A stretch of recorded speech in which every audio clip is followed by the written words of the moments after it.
नीति बनी। देखिए, सबसे पहले नीति ये है कि अभी भारत सरकार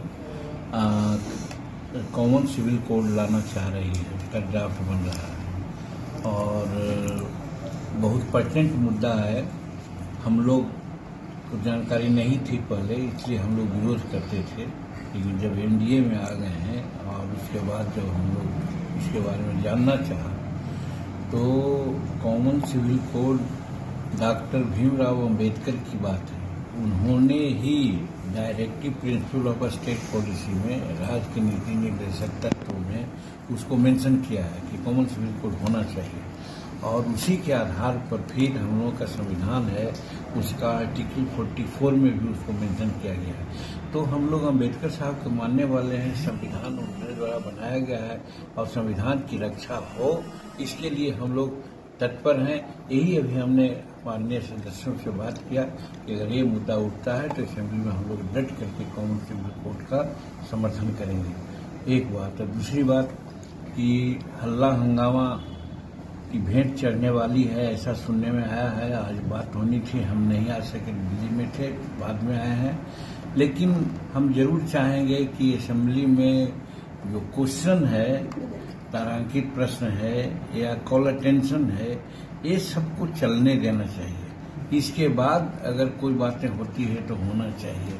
तो इस पर भी हम लोग बात कर रहे हैं कि बात करके हम लोग भाजपा के नेता से बात करेंगे कि जो क्वेश्चंस हैं, चाहे तारांकित हो या अल्पसूचित हो, ये पब्लिक इशू का मामला है और सभी सदस्यों का मामला, खास करके विरोधियों का विशेष होता है, तो इसको डिस्टर्ब नहीं करना चाहिए। और बाकी मुद्दे पर हम लोगों को सरकार की नाकामयाबियों को दिखलाना चाहिए, करना चाहिए।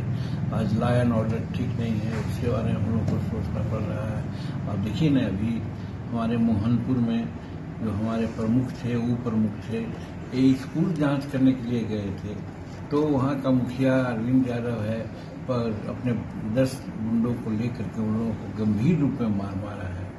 अभी चिकसोरा एक गांव है, अभी नौबतपुर के नजदीक में, वहाँ पर एक परिवार को, शेड्यूल कास्ट परिवार को लोग खींच करके मारता है, उसके पत्नी को, उसको बेटी को, और बिना कोई कारण से, और उस पर कोई केस नहीं होता।